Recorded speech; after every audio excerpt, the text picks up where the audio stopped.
Hi, I'm Tyler Barker. I'm the owner of Cola Supply. We're a procurement and supply chain management company.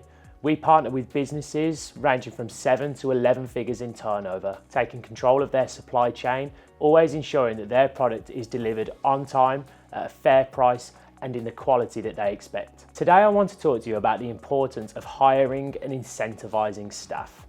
As a business, we should always be on the lookout for good quality staff. There is never a time that you should not be actively advertising to hire within your business.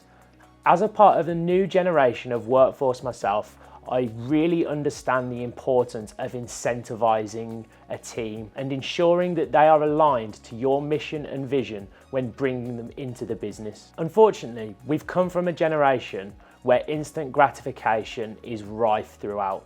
And unfortunately, this breeds a level of complacency when it comes to fulfillment within the workplace. And this is something that we really, as leaders, need to allow for when bringing new staff into the company and going through what they actually want to achieve when they start within the business, not only for the short term, but also for the long term as well. We need to recognize that in life, it isn't about the pursuit of happiness, it's the happiness in the pursuit. And by setting short-term goals and long-term goals with any employees that join your business, it allows them to have a pathway that you can both work on together to get the most out of your employees, and also to understand that you need to be giving them your utmost as well to help them achieve their values and their missions within their own lives as well. As employers, we get really caught up with what we can get from our employees, what job they're coming to do for your business, what they need to be doing, but we forget that it's a two-way street.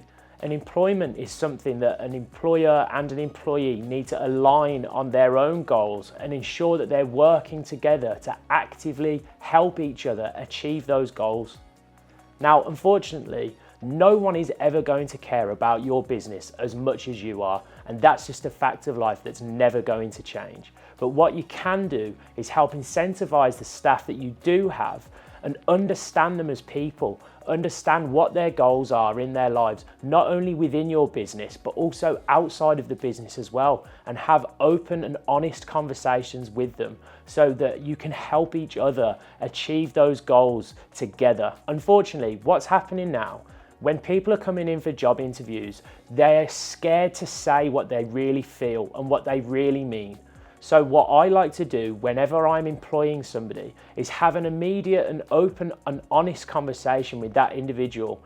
If I feel that they are talented and have the right mindset and they are a good fit for the culture of the business, and if I'm really keen on bringing that person into the business, I just cut the from the start. I just straight up and plainly ask what their actual long-term goals are for their lives and how I can help as an employer for them to achieve them. Now, what I try and avoid is talking about goals that are only centered around that person being an employee within my business.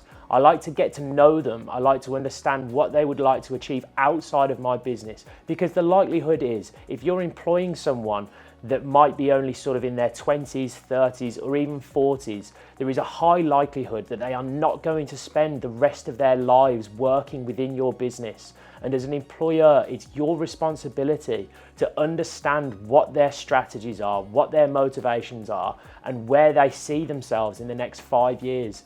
And again, if they say to you that they don't plan on being within your business for the next 5 years, but they tick every single metric that you are looking for in an employee, that doesn't mean you shouldn't bring them into the business, because good quality people are few and far between. If you can find a spot for them within your business, you should still bring them in, even if they are planning on only spending 3 to 5 years within your business. Even if you agree for them to only work within your business for 1 year, but within that year you get the maximum amount of output from that employee, it could be worthwhile you still bringing them into the business. I understand there is a lot of upfront time and effort spent into training new members of the team, so we want to retain our staff for as long as possible.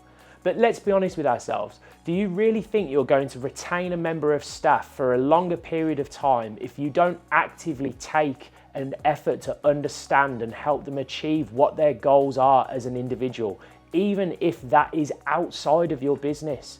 A member of staff is going to want to give so much more to you as an employer if they feel that you care about them and that you actually want their success. You will always get more out of your employees if you show them that you truly care about their success, whether that is within or outside of your business. Once you've actually spent the time with those employees to understand what their goals are, make sure that you're actively reviewing them together to ensure that you're both on track. Because again, there's nothing worse than starting a new company and everything seeming like the future is bright. You've got a great team, you've got a great employee. Both of you are really excited for what you're about to do together. And then after a few months, things just fall on deaf ears and both of you stop upholding the promise that you made to each other when you first started working together. The way we do it within our business is we hold quarterly reviews with every single member of the team. We make sure that we review the progress made to both their personal goals and the goals that they've set themselves within the business to ensure that they're on track and on target, and if any adjustments need to be made. And trust me when I say this is the number one way to increase the retention of your staff within your business and reduce the need to constantly change out the staff that you have because they're only working at half mast. Because quite frankly, if you don't care about your team, why should they care about you? So with that in mind, putting my money where my mouth is, if anybody that's watching this video is interested in starting a new career where any of the values that I've listed previously match with your own, please feel free to get in touch. So if you want to get in touch, my contact details will be listed on the screen now. Otherwise, if you've enjoyed this video, I've got plenty more content coming, so please like, subscribe and follow for more.